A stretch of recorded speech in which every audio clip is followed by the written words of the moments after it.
Hello and welcome back to another HSO Intermission. We're glad you've joined us again.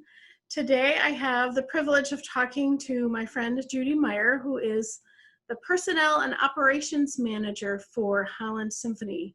That's a really big job. In some orchestras, some bigger orchestras, they actually need two people to do this job, but Judy does both. So as Personnel Manager, she's responsible for hiring all the musicians that play in any given concert.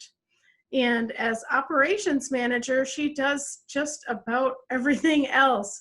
She's responsible for basically making sure we have everything we need wherever we are. So at rehearsals, making sure we have a place to rehearse.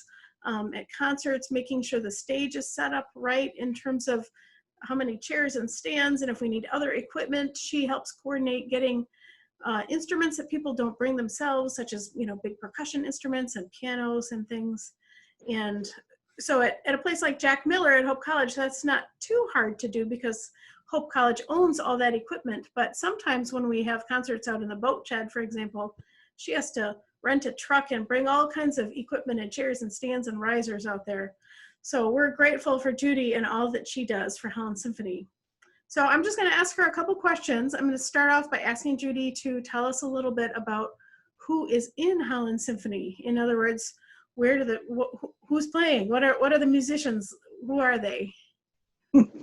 Well, thanks, Amanda. We have such a variety of musicians in Holland Symphony now. It's just amazing when you see all the different backgrounds. We have several people who have doctorates in music and teach at the college level. We have several people like yourself that have performance degrees and play for a living and look for jobs playing in as many orchestras as they can. We have several people that are still college students that look forward to performing in a group like ours with a fantastic conductor like we have. And also we have quite a few people that are still in the orchestra that have other jobs that maybe played during high school and college, and they just can't put their instrument down and want to continue playing. So we have just everything from the stay-at-home moms to school teachers. We have a lot of band and orchestra teachers that are in our group. So it's a wide variety. Yeah, it's a really fun mix of people. It's fun to get everybody together and see some of the young college students learning from those who are active in the field and teaching. So maybe you could tell us a little bit about where everybody comes from. Well, yeah, we have, I went through and counted today, so I would have a better remembering of where everybody's from, but we have approximately 30 members. I would say that's close to half of the orchestra is actually from Holland and Zeeland area. And then we have about the same number that comes from the Grand Rapids, the greater Grand Rapids area, anywhere from up to Rockford to down to Caledonia and Granville, those areas. We have a group that comes from Kalamazoo, sometimes Western, but from the Kalamazoo area. That's about an hour away. And we have one horn player that comes from down in Berrien Springs, which was quite a ways down south. Several South Haven people, several Grand Haven people, several Muskegon people. So it's quite a wide-based orchestra. That's pretty fun too, to have all the people who are that committed to Holland Symphony to drive all that way to play with us. Yeah, and we hear from a lot of those musicians, especially the younger ones who have just joined us in the last couple of years. We hear from a lot of them that they enjoy coming here because we're a very welcoming group. And they love our conductor, and they just love the atmosphere in the Holland Symphony. So what have been some of your, let's say, quirkiest experiences on the job? I know there have been times, every personnel manager lives out that nightmare every now and then where you have to hire a substitute musician at the very, very last minute. And I can only imagine how stressful that would be. But how about some of the maybe kind of unusual, quirky experiences? Well, for instance, last summer, we were getting ready to do our concert in the park at Collin Park, our community concert. And of course, we had tons of people in the audience already, and the orchestra was on stage warming up.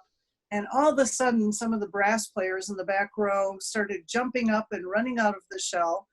And it turns out there was a hole in the wall in the back of the shell where bees were coming out. And they weren't just honeybees, they were very large hornet kind of bees. So we got everybody out, and we found a security person who came and sprayed. And then we put masking tape over the hole. So we were safe for about an hour or two for the concert. Good. I remember, those were mean looking bees. They were big, mean looking bees. How about maybe what's the strangest instrument you've ever had to find for the orchestra? Well, I was trying to think about that. I had to find some Swedish cowbells for the piece that Allie Miller wrote called Madame Bovary.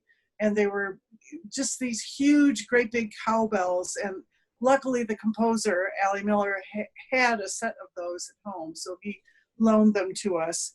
There's also, when we played American in Paris, we had to find car horns that were pitched a certain pitch. And I think we borrowed those from Grand Rapids Symphony. You have to find, I think there's 4 different car horns with different pitches. And then I remember borrowing a wind machine from one of the Grand Rapids Symphony musicians, where you crank it up and it sounds like a big wind. Yeah, that was the Grand Canyon Suite last year. Yes, a lot of different instruments. But probably the most unique instrument was the glasses that we had for the Jennifer Higdon Blue Cathedral piece. And she has tuned glasses that each one represent a pitch that the musicians had to play. And so I took those home to see if we could find the pitches and mark each glass. And that worked pretty well. My husband had to build a holder for the glasses so they wouldn't tip over. Yeah, I think we still have those glasses in storage in the basement. We've done that piece twice now, so we're putting them to good use. We do. And they're marked with the right note and the level of water that belongs in each one. So as you all can tell, the orchestra would not be able to function without Judy behind the scenes doing all kinds of things. So we are so grateful to her for all she does. We're grateful to her for doing this interview today, and grateful to all of you who have listened once again. We miss you a lot. We have big plans. We are so eager for the day we can do a concert together and see you all in person. So stay safe and stay well, and we'll see you again next week. Thanks. Thank you, Amanda.